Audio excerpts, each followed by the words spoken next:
Hey everyone, welcome back to the channel, and as you can see in my hand I have this beautiful 2008 cluster that I built by hand, and if you want to learn how to do one, stay tuned for the video because I'm going to show you exactly what you got to do.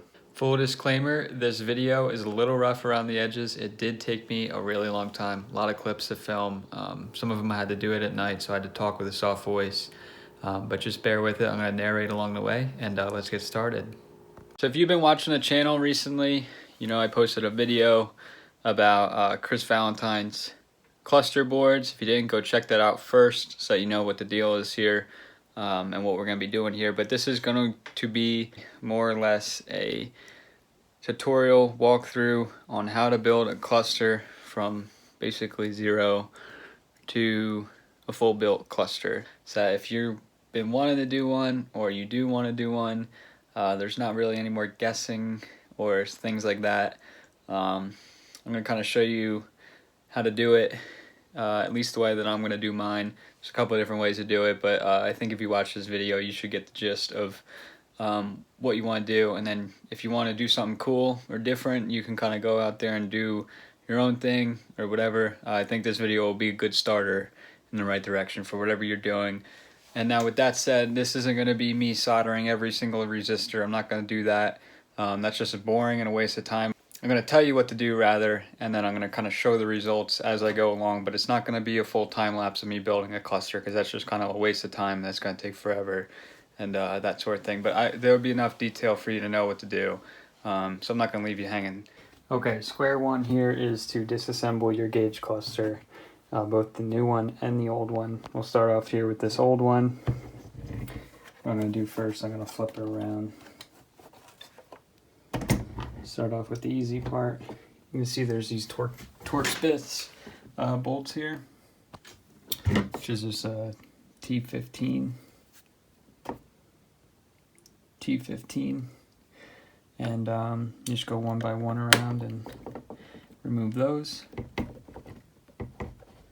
which I'll do real quick and then I'll come back. Once you get all the bolts removed, this back cover just comes right off, like so, exposes the board. Now we're going to take these black little clips all around. You can see them. There's a couple over here too. There's one. And there's one. We're going to pull those back and then we're going to actually pop this black cover piece off in the front. The whole cover will come off and then we'll be able to work more. Alright, now you got your little cover off and you got your back cover off, so we can take these and toss them to the side. And now what we're left with here is these needles and the board basically on the back, which is bolted to a bunch of motors. So I'm going to go ahead and show you how to get these needles off because they're next. Alright, so this is the oldest trick in the book. You just grab 2 spoons and you stick them under, wedge them, and just pry up. The needles will come right up. Very simple. It's an effective way to not break them. You could just pull them off by hand, but they're really hard. So I like the spoon method. And they literally just, they'll all come right off. Alright, now what you're going to want to do is unplug this. Just be gentle with it, wiggle it, and take that off. And then this piece back here should just slide right up. Be careful with it. Now we have our board off. Got another plastic piece, and then this comes disassembled, which we can easily take our motors off too at this point. Okay, now before you take your motors off, this next step is going to make your life a lot easier. We need to match each of these pins up to these motors. It'll just save us a lot more time and guessing later. So what I'm going to do is I'm going to roughly eye this up, and you can see these little holes here is where these pins go. And we're just going to number them for each motor 1 through 4. So, for example, this pin in this hole would be 1, and then 2, and then 3, and then 4, so on. Just make sure you number them correctly. So what I'm going to do here is I'm going to go like this. I'm going to go 1, and I'm going to flip my board over, and I'm going to number this one 1. And I'm going to flip it back, and I'm going to do this for every single one. So then next, this one would be 2. And then I'm going to flip my board over here and then mark this guy as 2. All the way around the board for every single motor and number them. But hold up right there too. Don't do the ones on this side just yet. Leave these 2 motors till your last ones. So do these 4. I'm going to do them 4 right here, and then I'll come back. I'm going to show you what to do for these 2 because they're special. Okay, so now here I did these 4 motors on the right here. I did the board accordingly to where they would be matched up. Now I told you to hold off on these 2 for a reason. If you flip them over, you see that these guys sweep from right to left, whereas the rest of these, they sweep from left to right. In other words, the needles on here would sweep from left to right, but the needle on here goes from right to left. So that's something that we have to address, because on the newer gauge cluster, everything is left to right. There's none of these, so I'm going to show you basically what to do when we're marking them. Okay, so now what we're going to do here to mark these is we're going to switch 2 opposite sides, 2 opposite poles, technically is what they're called. So by switching 2 of these around, we can change the direction of which way this motor's flowing, if that makes sense.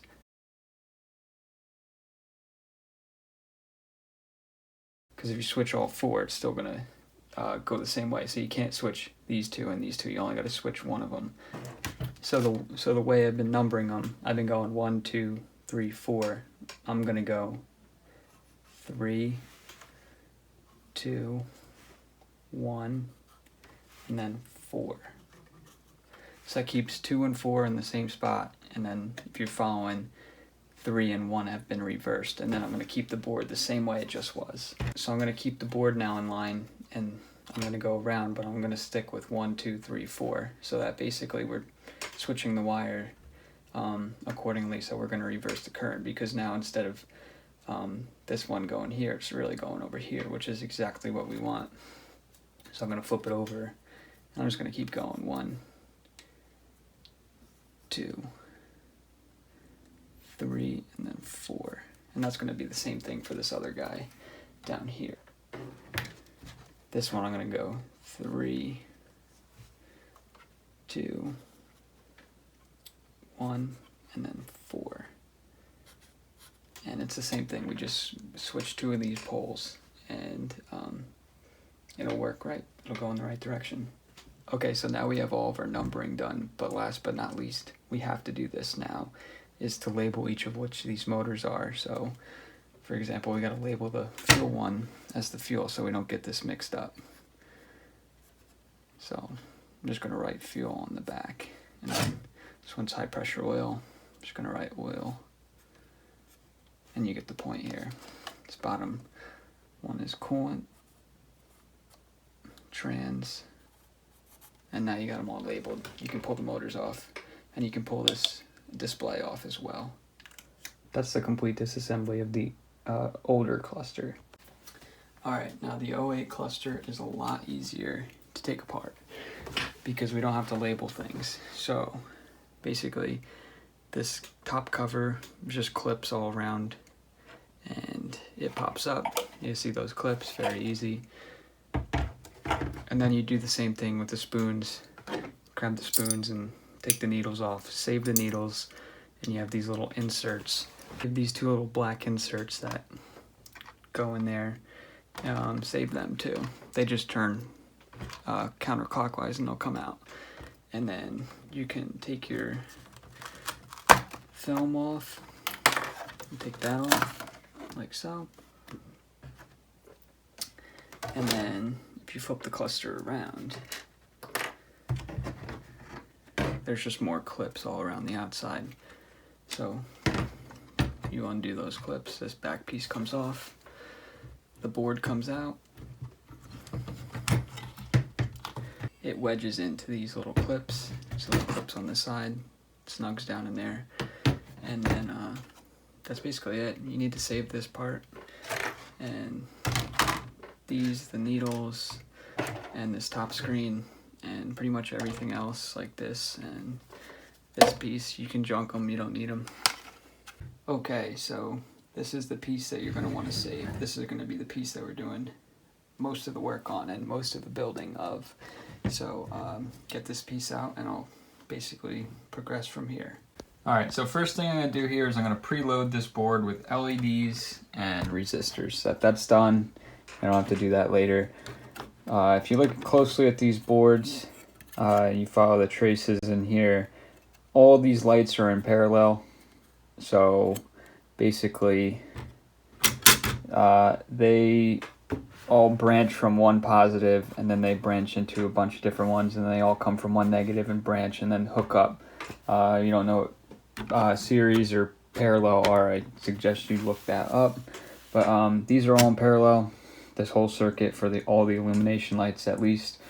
The first thing I'd recommend you do is take a good 5 minutes and study all the traces on the boards. It'll make it a lot easier to understand what's going on, and later on when you're connecting stuff, it just makes it a lot easier to understand why you're connecting them to the various places that you are. Now, let me show you something with these LEDs too. Yeah, keep in mind here that these, you can see there's a long end and a short end.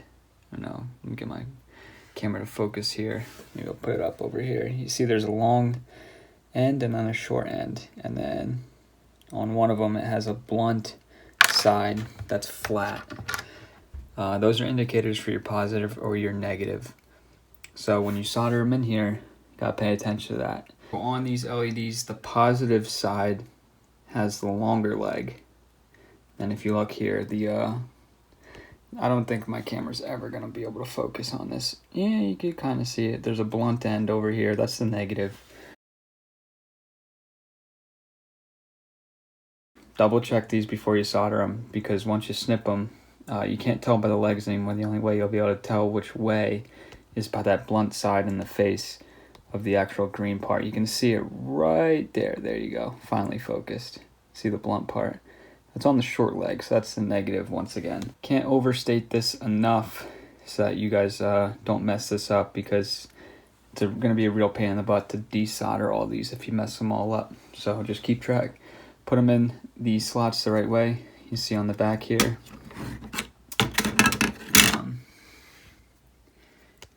They're labeled too.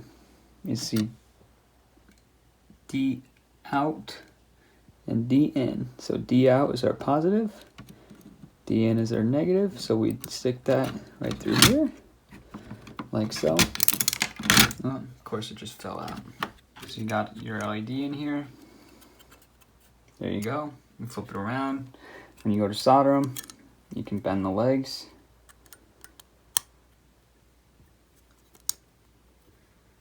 Like so. Solder them and then snip it, and your LED's in. You don't have to worry about any of these other ones. You see these other metal contacts on there. Those are for RGB lights, which I'm not going to cover in this video. This is just for regular lights, not the color changing one, just steady state, regular old light. So you're going to be using the D out and D in, which like I said before, D out is positive, D in is negative. Don't worry about those other ones, even though they say positive and negative. Not following those. So yeah, basically, like I said, positive, D in is negative. Don't worry about those positive and negatives. Those are for RGB color changing lights, which we're not covering in this video.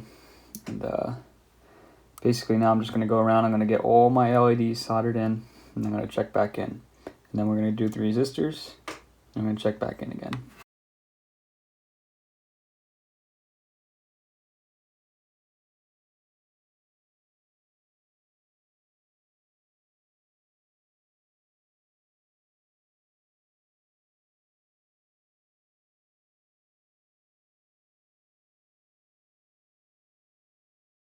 Alright, so now you can see I got my LED set in. I bent the legs. You can go ahead and solder that.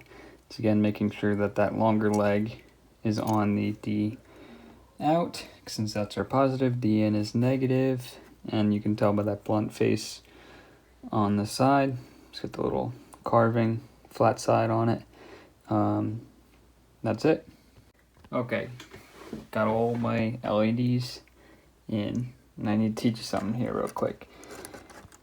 Let's see, you can't really see it, but on the back of here, you notice that there's a plus or a minus. There's no D in or D out, but really your plus is your D out, minus is your D in just on this piece.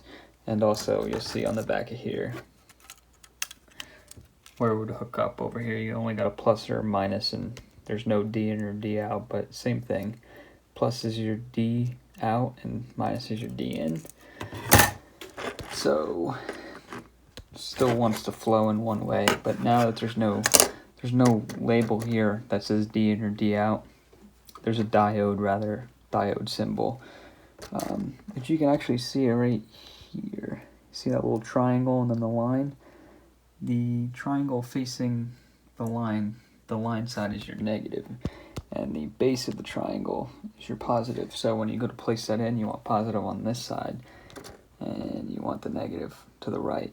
So basically the longer lead on the LED will be to the left, shorter lead will be to the right, and luckily all the diodes on this are going the same way. So you want all of the longer leads on the left, and then all the shorter leads are on the right.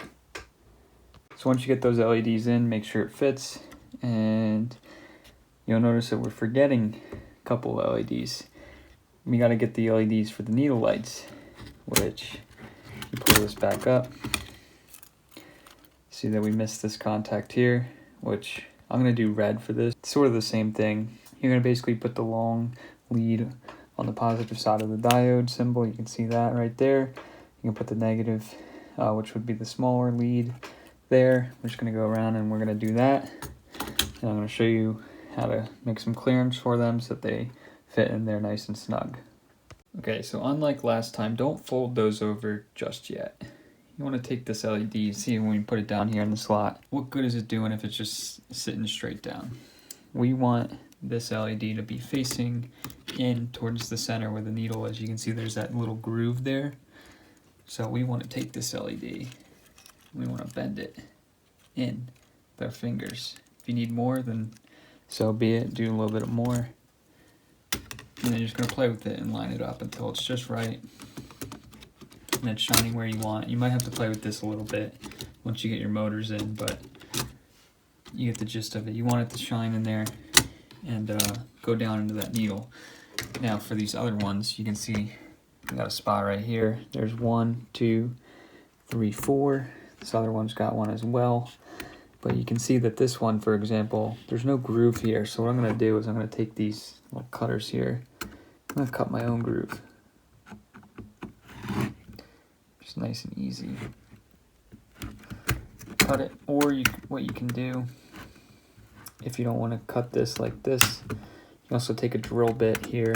You see I kind of did it last time. Get a drill bit in here diagonal, and just rock the drill bit back and forth like this, and just cut a little bit of a groove there.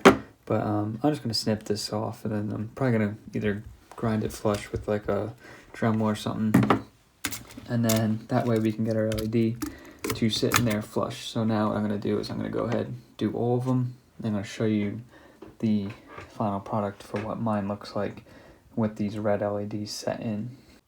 Alright, now I got them all in there, the red ones, and you can see more or less that they are pointing down where they would be. And then basically when we go to put our motor on later, put the motor here, it still fits in there. Kind of hard to do with one hand. There we go. It still fits in there. The LED doesn't hit the little needle, and that'll provide enough light to light up our needle, basically. You can see how that works. You just got to cut that groove out there and get you a little better view. You see all of them here.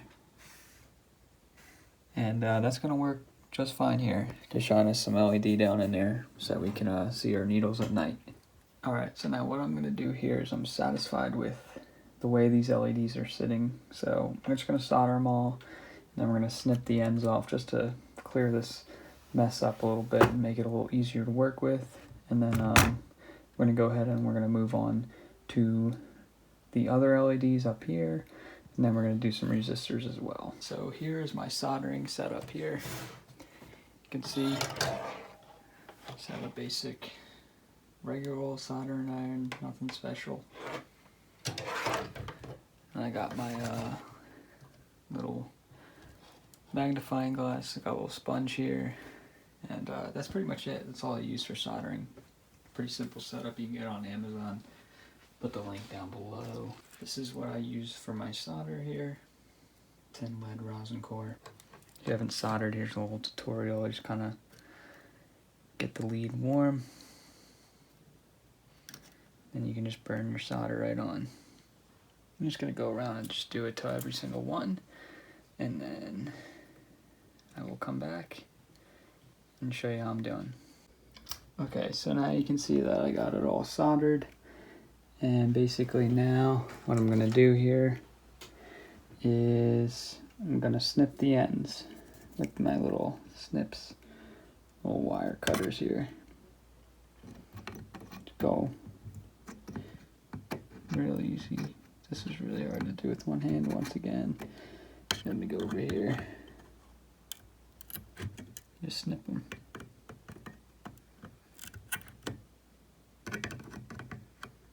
You're gonna go around and you're gonna snip all the leads off. Now we've reached the point where we're gonna start working on our indicator lights and figuring out what goes where. If you've taken a good look at your little cluster cover piece here, you got your indicator lights here and you've only got 13 indicator lights on that top piece. You come over to your board here and there's a bunch of different ones. They're all labeled. So I wrote them all down on paper here, and this is what I'm going to do with my truck, but basically I'm going to map my ones from my O2 to the 08 ones, and you can see there's a lot more O2 ones. So like for example, you have like your left turn signal, your coil, your seatbelt, low fuel, battery, door jar, etc., etc. Your brakes, ABS, high beam, check engine, you get the point. Now, this one has an additional 4. You see that I have 1, 2, 3, 4, depending on what cluster you have. Some of them have the theft in them, some of them don't. Kind of all depends on what you're going to do. I've written them down here for you so you can see all of them. And these are, I have them mapped over to what I want. You see there's an additional 4 on the O2 side. So you have more choices over here than you do over here. And part of the reason is because of that little interactive screen they put in these 08 clusters. You'll notice up here there's no door jar light because that would have been down here. And like that little message center is able to read some things, which is kind of a problem for the 02 to 04 to switch it over there now, because you have an additional 4 and you're left to choose what you're going to do. And actually, you only have an additional 3, but I have overdrive here, and I'll explain that in a second. But, and see, I'm going to take my door jar, and I'm actually going to put it on the theft light here, because that's the one that looks the most like a door to me. If I can get this piece up.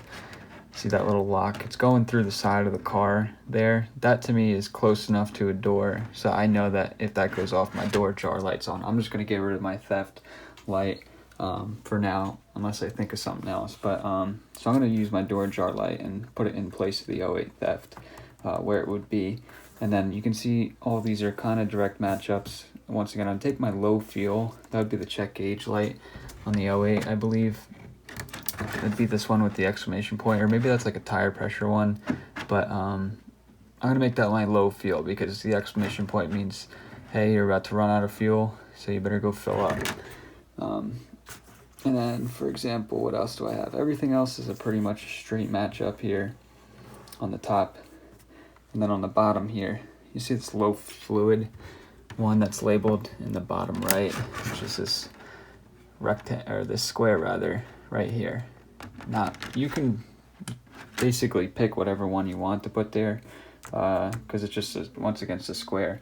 To me, I'm going to put my overdrive light, because if that blinks, then I know something's wrong with the transmission, because I never usually use overdrive, so when it flashes, it's sending a transmission code. And that big square will be telling me you better stop because the transmission's flashing and there's something wrong. So remember from earlier in the video, I am taking my screen. I'm taking this screen, and that's going to be going behind here.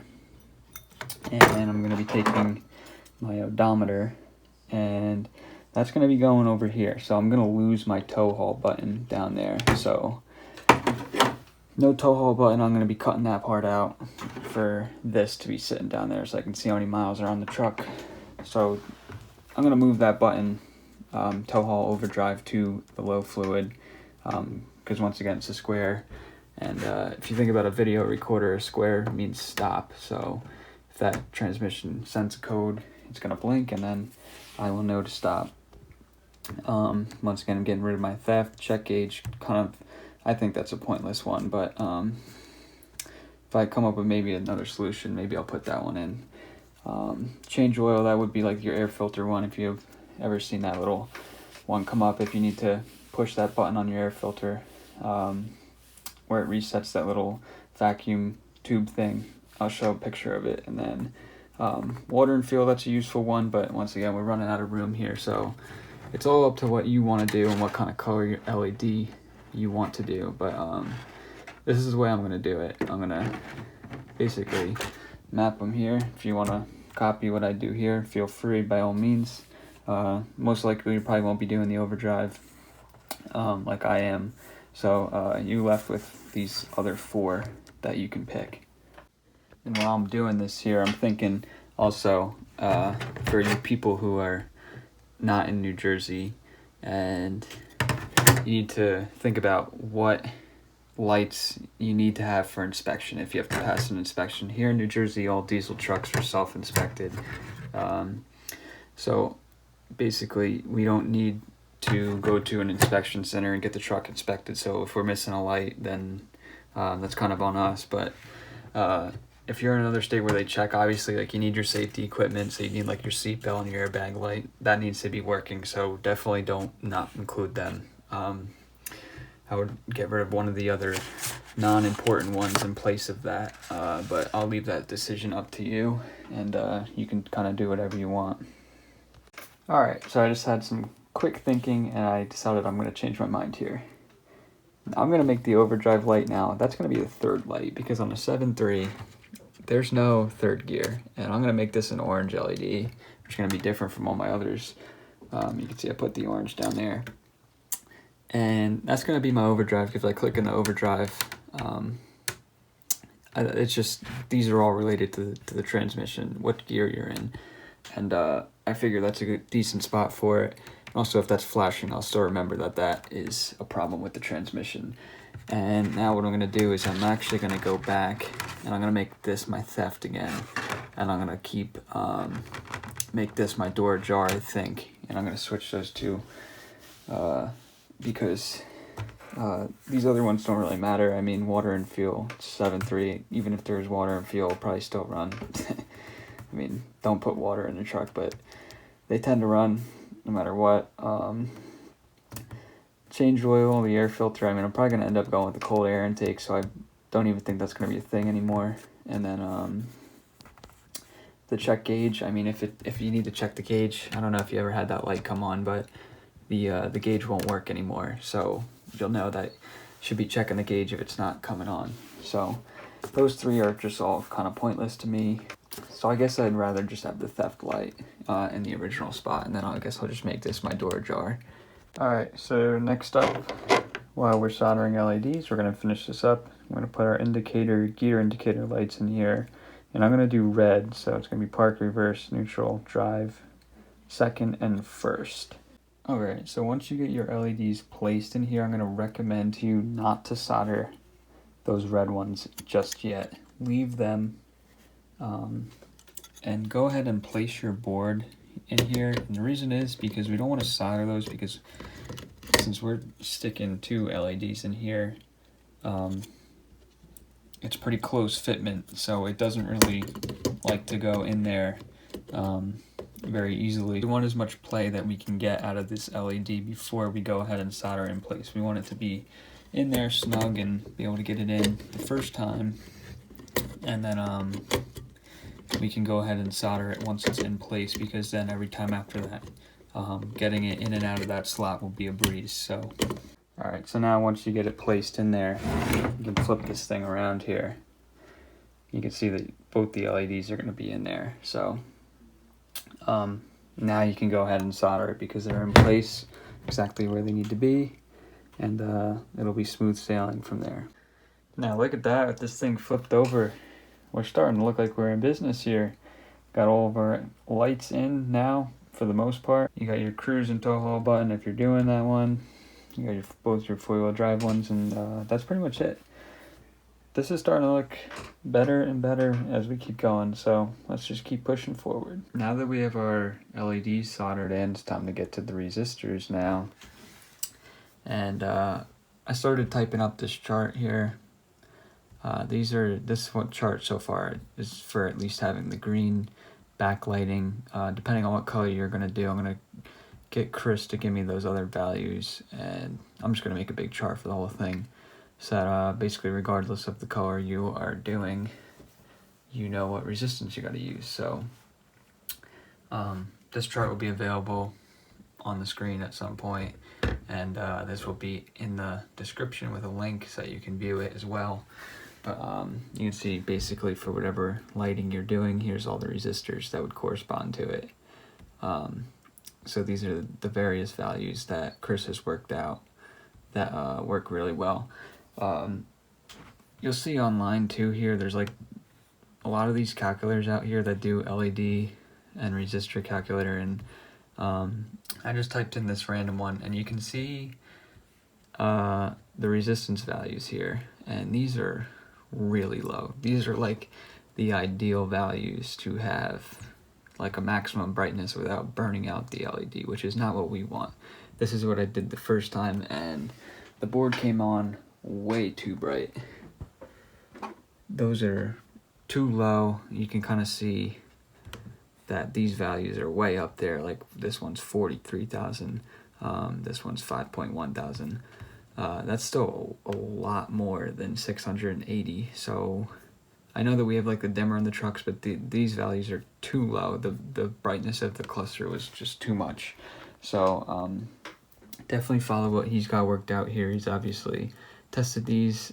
Just basically follow all of the different various lights that are here that we've already soldered in, and you can see like these up here. Obviously these would be for your general green backlight, these ones up here, and then these two in the middle would be for like your red needle light, just so forth and so on. You can kind of see what they're doing with the traces and everything in the various spots where all these resistors are. So just pay real close attention to where you're soldering the resistor, and just double check. You can follow these traces and definitely make sure that you're soldering them to the right one. But once again, I mean, you can see you kind of flip these things over. For example, this one, kind of flip it over here, and you can just tell which ones they are for. So like the furthest most right one right here would obviously be this green one on the other side. So you just kind of follow the position of the resistor and the trace, and just double check yourself, and then you place the right resistor in there, whatever it is. Let's just say it's the left turn, which would be this one. If you flip the cluster around, this is your left turn signal, and that is on here. Left/right turn signal green would be 150,000. So that's what I would do. I'd stick 150,000 ohm resistor here, and then I'd solder it in place, snip the ends on the other side, and we're good to go. We'll just do that for all of them. Get the right resistance values in here, and we'll be good to go. Okay, so real quick too, I guess I better show you this. This is how you get you just put your resistor in. It doesn't really matter which way you put it in. It will work either way. So we'll just put it in the little slots right there, and then flip it over and bend your tabs, and you can solder it in. I usually solder them in from this side. I can stick my soldering iron right here and get some solder down in there, and make a good solder joint, and then come around and snip the ends, and move on to the next one. So I'm going to actually lay all of them out first, solder all of them in one shot, and then snip all the ends, and be done with that. Alright, I got all my resistors in here for the backlit, the general green backlit one, and so I'm going to show you what they are, where they go, just for clarity. So on this left piece here, it's R1, R2, R3, R4, R5, not R6, R7 and R8, and that's the same thing for this right one. R1, R2, R3, R4, R5, not R6, R7, and R8. Be 12, 11, 10, 9, 8, 7, 6, and 5. And those are all the general green backlit, or even if you were doing like white or blue or some other color, those are the backlit where those resistors would go. Okay, now I got the 43,000 ohm green shifter backlit. Those ones are in. It's 1, 2, 3, 4, 6, and 7. If you're doing the third gear, it would be the number 5 one as well.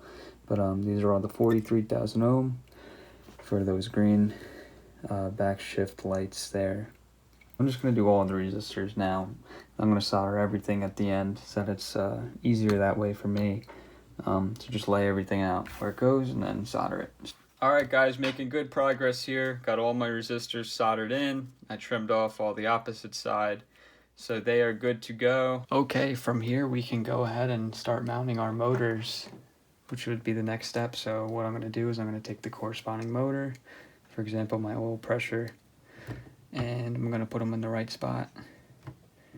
And I'm going to put them in, and I'm going to be bolting them with these number 4 bolts by 3/4 inch. So I'm going to basically take the bolt and I'm going to put it through just like so. Put a nice spacer. And I'm going to do the other side. Put the spacer here. I'm going to take my motor and mount it just like so. Take the nut here and tighten it down. So now I've done it for the other side, and I'm going to go around for each different motor and I'm going to put it in the right spot. And remember my spacer, the spacer's got to be there, and then I'm going to tighten them down nice and snug. And I'm going to be using Loctite too while I'm doing this, so I'm going to just do them all and then I'll check back in. Alright, now that you got your motors in, you can see I did the Loctite on there as well. Now it's time to actually mount these boards to the physical plastic here. You can see that there's 2 mounting holes per board, as well as these little clips on the side that will help hold them in. So what I'm going to do is I'm going to basically either take a Sharpie and mark it, or I'm just going to put my drill bit right through it and I'm going to drill my holes. And then I'm going to take number 6 bolts. Number 6 by 3/4 is what I'm going to use to bolt these in. Alright, so you can see that I got it all bolted in. I didn't Loctite them yet because most likely probably going to have to pull these off to do some adjustments. I know I got to do my center display in here, and if you're not doing that, then you'd be putting this back in there and making sure that that fits right and sneaking that wire through and stuff. But that's why I didn't Loctite it, because I know I'm going to be pulling these off again. So we're going to leave that till last, but just make sure that they all fit, all your holes are drilled properly and in the right place. And that's where I'm going to call it a night tonight. We're going to come back tomorrow and get some more work done. I'll show you what to do next. Okay, so now to proceed from here, what we need to do is we need to free up this board so that we actually have a spot to solder to it. You can see on this side we have all these incandescent bulbs, and then of course all these LEDs, all of which need to be removed because we need to be able to solder to the LED little spots here, and then we need to get rid of these bulbs because we'll be no longer using them, and same for like the turn signal and the high beam indicator. So we'll start off removing those incandescent bulbs, and basically I just take a pair of pliers and twist it counterclockwise, and the bulb just pulls right out. Very simple.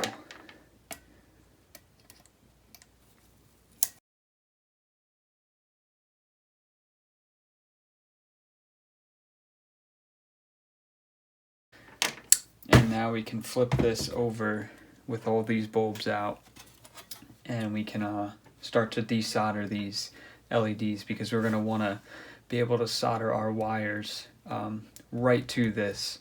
So basically we're going to get rid of the LED so that doesn't shine here. We're going to extend it to the part of the board that we built with the cluster boards from Chris, and basically that's the whole gist here, is take this, extend it with some wires to those boards so that it shines in the proper spot. So I'm going to show you how we can desolder these.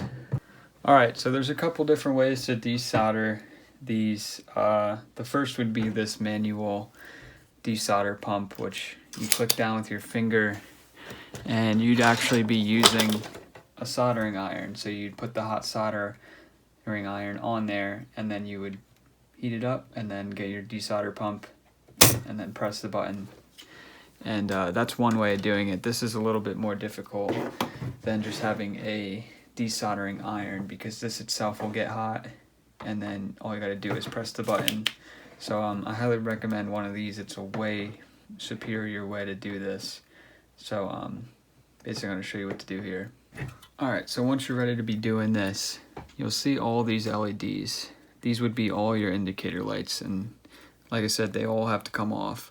So if you're going to be using the manual desoldering pump, which would be here, you'd want to just stick your hot soldering iron right onto the solder, and then you got like a split second to take this desolder pump and basically take all that solder away with it like that.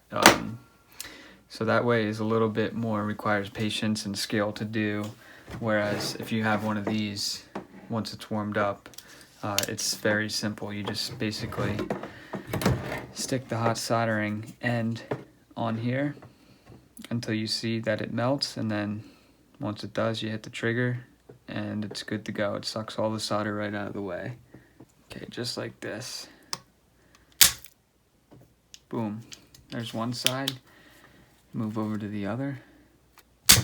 Okay, some of these may be a little stubborn, and you can see here on the left I've gotten most of the solder off, whereas on here on the right I haven't even touched. If this is giving you a hard time, you don't want to pry it up. So what I'm going to do is I'm actually going to take my soldering iron and I'm going to heat it up right on the contact, and then I'm going to take my tweezers and then I'm going to loosen it up. Soldering pump do most of the work here, but I can't get all of this one for whatever reason, so I'm going to take my soldering iron and like I said, just heat it up and then take my tweezers and pull that LED right off. Okay, so I'll be the first to admit that getting those LEDs off is a lot easier said than done. If you're having trouble, one thing that does work is to take your soldering iron and to heat up one side really quickly and then switch it to the other side and pry it up. So in other words, to rather just show you, it would be, for example, if I'm working on this LED, it'd be heat this side up very quickly and then switch it over and then pry up. By doing this, we're in effect making this solder melt, and then we're also making this side melt before this side dries so that we can pry it up. And you might have to give it a few tries, but worst case scenario, this is what you can do. But you don't want to try to do this off the bat because in some cases you can end up ripping up this solder contact point right here. Like the entire thing can rip up, which is not good, because then you'd have to solder it to one of these holes, which is not ideal. You'd rather just solder it right to the contact. So try to avoid this method if you can.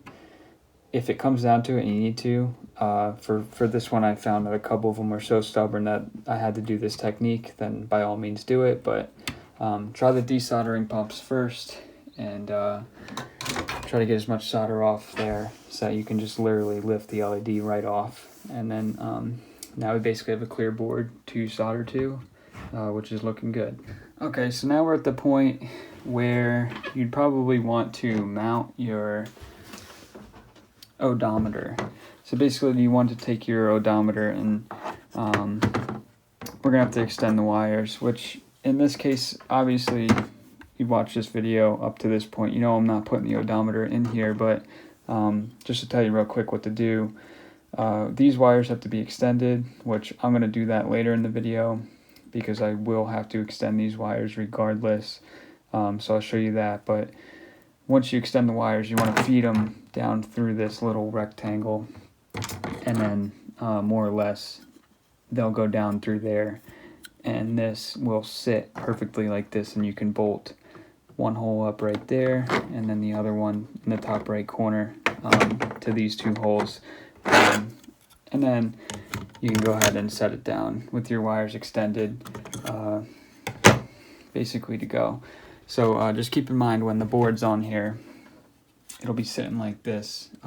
This red plug right here with those pins is where that needs to be extended to. So in other words, this odometer will be sitting somewhere right about in the middle here. So these need to be able to extend over to somewhere in this general area. So I'd give it enough space that you can easily plug that in without having to worry about the wire length. So just to give you a heads up there, once again, I'm not doing that, so this will not be in that spot for me, but I will show you how I'm going to extend the wires when I get to that part. Okay, so basically from here, it's just a matter of soldering your old board to the new stuff that we just built, and basically extending all those wires to the desired places that you want them. So what I'm going to do is, rather than sandwiching it all together at one point, I'm going to do it with separate connectors on each end, and you'll see what I'm talking about, but I'm going to make it completely removable so that I can always go back and update it or fix anything if anything ever goes wrong. But what a lot of people do is they will just make a long length of wire, and then they'll sandwich the two boards together after they solder both ends. So, but you'll see my method here. All right, now what I have here on the table is a 4-foot section of this cable.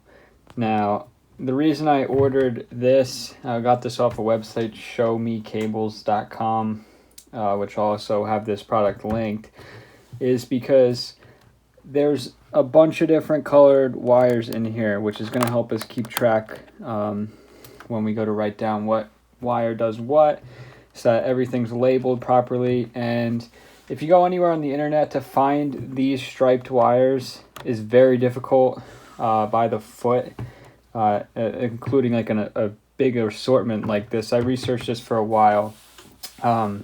Usually people sell them by several feet, not only by the foot like this company does. So there's 37 different wires in this cable, which is very good because we have a lot of different wires to hook up, and this will help us by color coordinating everything. So if something fails, which hopefully it doesn't, there's a wire for it, and we can go back and figure it out, or if there's any problems or whatnot. So yeah, but it's very easy to just buy this because, like I said, you just have such an assortment of wires, and it's probably the cheapest, easiest solution to get a bunch of these striped wires off the internet, that without spending a bunch of money, because a lot of people sell them by like 10 feet or something like that, not like this. So this is going to be easy. I'm going to show you what we're going to do here, and 4 feet should be plenty. So this being that it only has 37 wires in it, we have, on mine at least, I have about 60 wires that I'm going to need.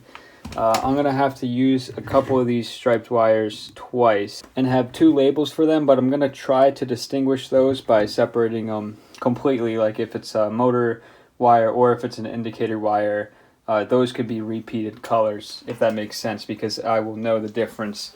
I wouldn't use 2 colors on the same indicators, just because that will be confusing. The motor and the indicator lights are 2 separate things. So what I'm going to do here is I'm going to cut this by every foot. So I'm going to chop this into 4 sections, and you can already see I kind of pulled the loom back here. I'm going to take a slight razor cut to it, very easy, so we don't puncture any wires, and we're going to basically take all this loom off all the way around after we cut it into 4 sections. So you'll see what I mean here in a second. All right, now you can see what I mean. I chopped them all up into 1 foot sections.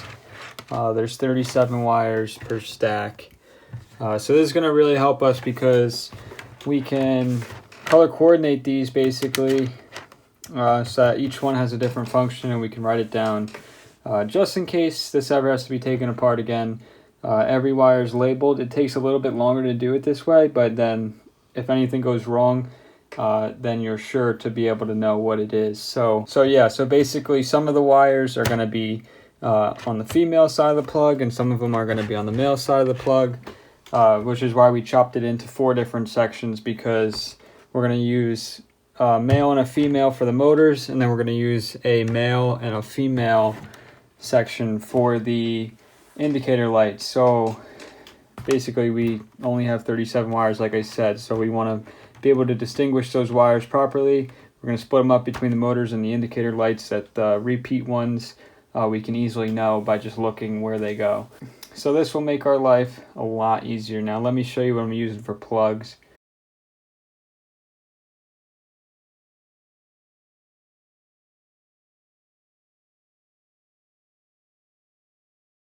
So for the 25 pin connector, I stripped the wires, and I actually had to solder the ends of the wire with heat shrink to those connectors, but then the 16 pin connectors just use pins that you crimp. So here you can see me soldering, and then I get all of them. So you can see how that worked out.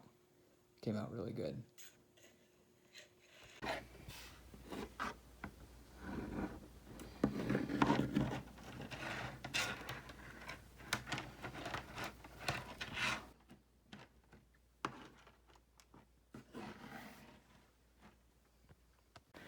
And then next what I did was I designed these brackets to space the old cluster board on the new ones, that there would be plenty of room for all my wires to sit underneath.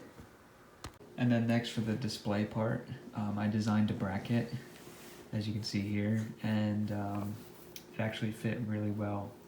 And then I had to move my odometer, of course, so I trimmed that section, made that fit in there, and then made sure my faceplate would actually show. And then I actually had to do the wiring for this display, so I had to ended up trimming a hole in the board. And first I trimmed it too small, but then I had to make it really big. And then see that fitment there is really good. And I used a ribbon cable, which I'll also link to solder to the end, and that turned out great. Alright, one important thing to note here is that you can see I have these positive and minus markings. Those for the like the speed control, the airbag, etc. Those ones are incandescent bulbs, but the position matters, the positive and negative, for the LED at least. So just look at what I have. I have positive on the bottom, negative on the top. And I'll just go around real quick and I'll show you all of them. And then these ones are positive on the top, negative on the bottom. And pretty much you get the point. When you go to solder them, just make sure you get that correct, in accordance to the little diode that's on these boards, because it's very important, or else your LED will not light up.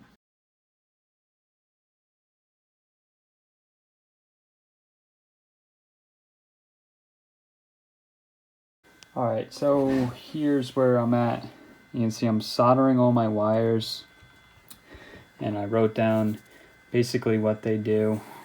You can see down the list and the color, and I'm hooking them up basically to where I want them to go.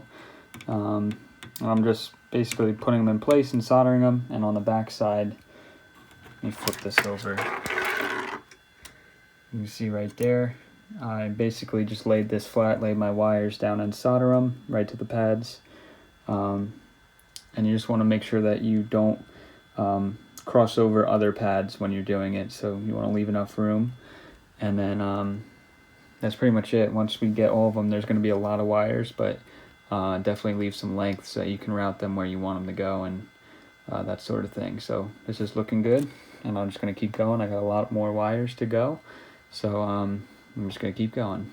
Alright, as I keep working along here, you can see I have my wires just soldered to all basically where they have to go. So for example, you can see like this negative here, I would just strip my wire here. I'm using some wire strippers, and then I just put the wire right there, and then I solder it to that connection right here, and then it's pretty much straightforward there. And then I'm just going to go ahead, I'm going to solder everything that I need to solder, and since I'm using the connectors, I'm going to use those connectors at the end, and trim everything to length and kind of organize it neatly at the end so I know how much length I have. and then basically that's it. It's just a matter of connecting the wires from here to your other board. And if you're not using connectors like me and you're just doing a straight wire job, leave plenty of length so you can just solder here and then solder also on the board, and then basically you're just going to sandwich it together, the whole thing, and that's pretty much it. And I'm going to do the motor pins too. I'll show you what I do with them next. Alright, so here I just kept soldering all my wires for my lights, and even more so here, and then from there I just tested my illumination, made sure that worked with a 12-volt source, and then you can see I added my connectors, trimmed the wires nice and short, both sides here, and then from here I added my motor wires, which hopefully you can see here. I have heat shrink on the end of them to the pins. That's very important so that those don't short out. So what I did was I trimmed the motor pin, the back of the motor pin, about halfway down, and then stuck the wire, and then I crimped it, and then I soldered it to it. So I'll show you a quick picture here. And then after that, of course I used 25 pin connector for those 24 wires that we made up before. That's pretty much it. One quick thing too I want to talk about is the gear indicator lights. I used the Dakota module, which I'll have linked in the description. Their directions are pretty simple how to follow that, and that's what those 6 wires are for the gear shift. And then there's of course a ground and a power for that module there in the picture. And then I used just a 6-pin connector to come out of my cluster so I could connect at the bottom.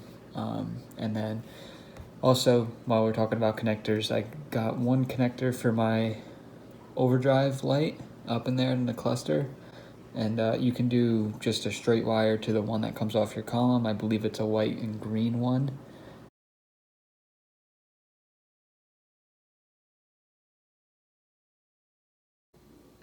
Alright, nearly home free. Here's the odometer that I cut, and then I'm going to extend it using heat shrink and solder. I soldered new wires to it to extend it, and here's just an overview of the boards before I sandwich them together with the clips, and then they went together really well. And here's the front view, and the spacers, the 3D printed spacers I used came out great. So that was pretty much that, and this cluster was basically done. I have this one little trick here now that you got it all together. I was having some leakage with the light here. The backlight was actually coming through on these indicator lights. So what I do is I just take an O-ring and I cut it and I shove it down around that LED so that it blocks it.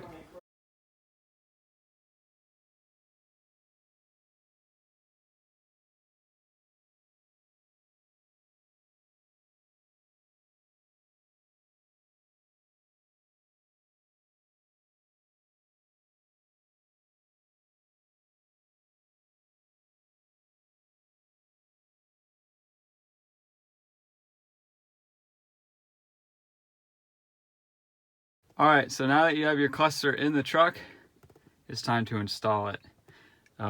Depending on what you have done, like the gear indicator shift and the plugs on the back, the 3, or pretty much whatever you've done, you're just gonna plug all that in. But before you do that, you're gonna pop this outer housing off again, because when you go to turn the key, we wanna make sure that the needles line up where they should. So I'm gonna do that now. I'm gonna set it in loosely, and I'm gonna plug it in. And I'm not going to plug everything in. I'm just going to plug the 3 main ones in and see how those needles line up. And then if I need to adjust them, I can pull them off and go from there. Like, for example, I know that I have roughly less than a half of a tank of fuel in here. So I'm going to make sure that that goes up to where it's supposed to go. And then I'll probably put it a little bit lower just so that when it gets to empty, I fill up quicker so that I don't take a chance running out of fuel. So let's go ahead and get this done. Okay, so I adjusted my needles, and now when the key comes on, I got my fuel right to where like it should be. Obviously the truck's cold, so you want that cold. Transmission's cold. This is high pressure oil, so it'll crank up when we go. And then the others look good with these needles down here. So Should be pretty good.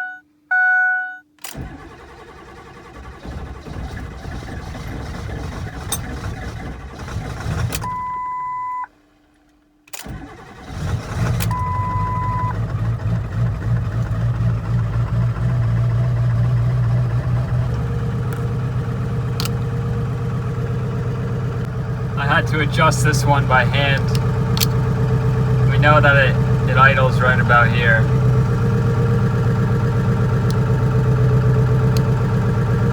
Somewhere right in there. And I'll play with that one again, but this is my door ajar light. Let's see if that goes out. And ABS is the only thing that I'm still working on because I have a bad ABS sensor down on the wheel bearing. And you can see my high pressure oil came on, and that all looks really good. So like I said, this was just to get the needles in place, and they look pretty good. I'll take it on a quick test drive, make sure that this one works, and then we'll be good. All right, it's in. Looks great. This came out excellent. Let me give you a little tour of it here. Got my automatic lights on. So regular lights. You see my theft light flashing because I just threw an Excursion PCM in here and I'm calibrating the keys yet. So I can't start the truck right now until I do that. But I can show you everything else. I mean, all the gauges are already calibrated in. They work good. Gear indicator, that works. Skips third, which is my overdrive light. And then see down to 1. That works good. My odometer's down there, which I have hooked up these buttons. You can see that. And then these bottom 2 buttons on here, over here. Like the setup one would be the English and metric units. And then the info button switches what it is. So there's the miles to empty, off, and then average miles per gallon. And then, I mean, of course, I have like an ABS light on, which is a sensor down in my wheel. And then the square is actually my door ajar. And then the check engine is because once again, I threw that new PCM in there and I didn't have that before I did that. So one other thing I'd like to mention is that it is pretty tough to get it back into spot back there. But it does fit. You just got to play with it and kind of force it to go all the way back. But it does fit. So it's going to be close, and just do your best. And of course, there's like 2 bolts up here, 2 bolts down in the corners, and then that sort of thing. And I also forgot to show you my 4-wheel drive. See that? And then if we shift it into neutral, and then you got 4x4 low. So I really like that. This thing came out great. All right, here's actually a video of it running. Runs good.